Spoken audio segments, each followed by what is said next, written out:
Ibrani 13 ayat 20 sampai 21. Maka Allah damai sejahtera yang oleh darah perjanjian yang kekal telah membawa kembali dari antara orang mati Gembala Agung segala domba, yaitu Yesus Tuhan kita. Kiranya memperlengkapi kamu dengan segala yang baik untuk melakukan kehendaknya dan mengerjakan di dalam kita apa yang berkenan kepadanya oleh Yesus Kristus. Bagi Dialah kemuliaan sampai selama-lamanya. Amin. Selamat pagi, Ibu, Bapak, dan Saudara. Apa kabarnya hari ini?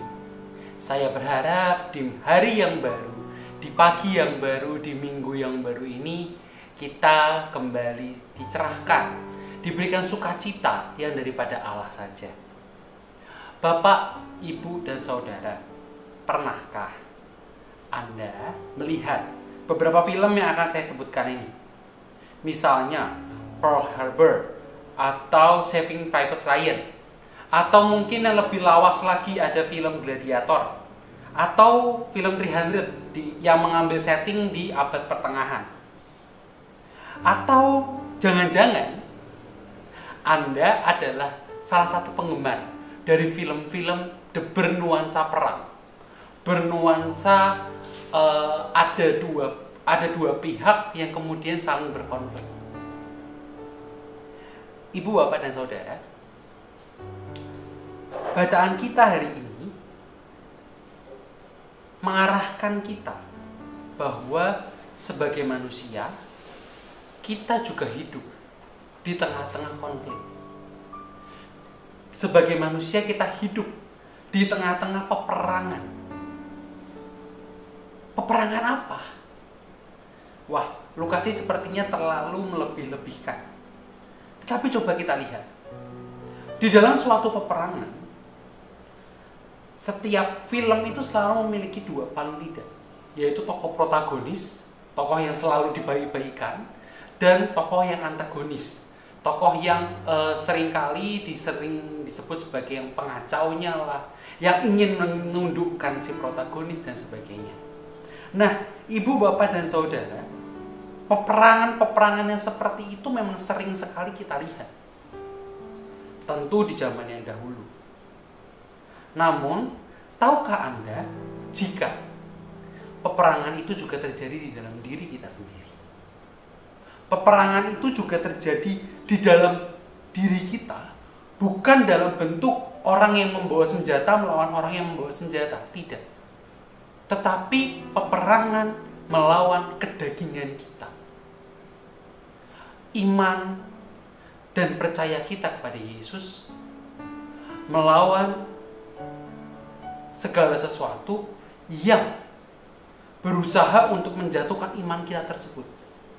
Entahkah itu bentuknya adalah kedagingan-kedagingan kita, berbagai macam bentuknya tentu saja Ibu Bapak sudah tahu. Lalu bagaimana kita seharusnya berpihak? Bagaimana seharusnya kita berperan seperti dalam film? Penulis kitab Ibrani atau penulis surat Ibrani ini menuliskan, jika kita mengunggulkan keinginan duniawi kita, maka yang terjadi adalah bukan hanya mencelakai kita sendiri, tetapi juga mungkin mencelakai orang lain yang ada di sekitar kita.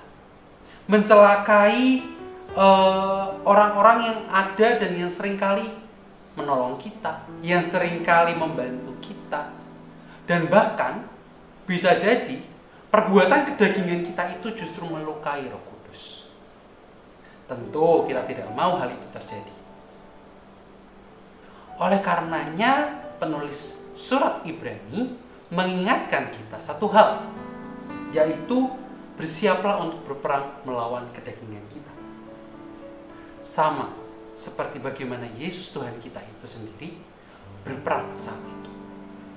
Ia berusaha untuk menunjukkan perlawanan terhadap ketidakadilan, menunjukkan perlawanan terhadap bentuk-bentuk kejahatan yang secara sengaja maupun tidak sengaja dilakukan oleh para petinggi agama misalnya.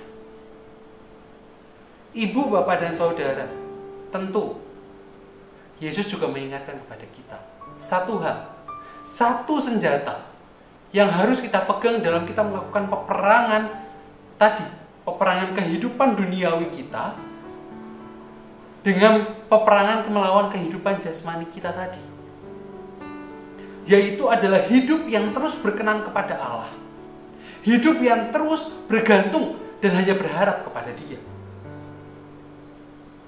Salah satunya adalah dengan memiliki karakter Allah. Karakter Allah yang seperti apa sih, Lukas, yang kira-kira bisa kita pakai? Saya menyarankan satu hal. Mungkin beberapa waktu yang lalu, Pak Surya sudah sempat membawakan beberapa renungan. Salah satunya adalah tentang damai sejahtera. Ibrani 13 ayat 20-21 yang sudah kita baca tadi juga mengingatkan kita bahwa Allah itu adalah Sang Gembala Agung yang juga merupakan pembawa damai. Pembawa damai itulah yang seringkali kita harus lakukan. Apakah kemudian kita mampu, yang pertama, hidup di dalam damai sejahtera Allah dulu? Dan yang kedua kemudian adalah membawa damai yang kita sudah hidupi itu ke sekitar kita. Membawa damai itu kepada sekeliling kita. Kepada mereka yang saat ini tidak memiliki damai sejahtera. Mungkin karena adanya pandemi.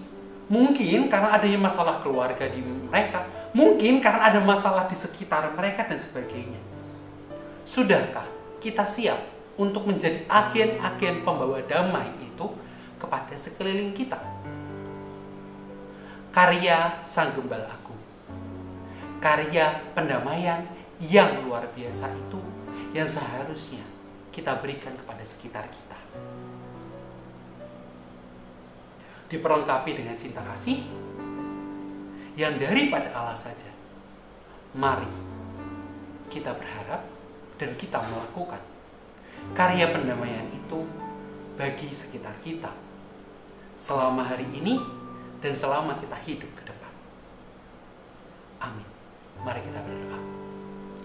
Ya Allah Bapa kami yang bertata di dalam kerajaan surga yang mulia, kami bersyukur karena Tuhan masih memberikan kami kesempatan untuk kami boleh mendengarkan firman Tuhan pada pagi hari ini. Kami bersyukur karena Tuhan kembali mengingatkan kepada kami bahwa kami adalah agen-agen pembawa damai, damai sejahtera yang daripadamu saja. Ya Allah, kiranya Engkau yang terus akan memberkati kami dan melindungi kami, memperlengkapi kami dengan karya pendamaian itu. Sehingga satu hari nanti kami boleh meyakinkan diri kami bahwa kami juga mampu untuk membawa damai sejahtera daripada Allah itu kepada sekitar kami.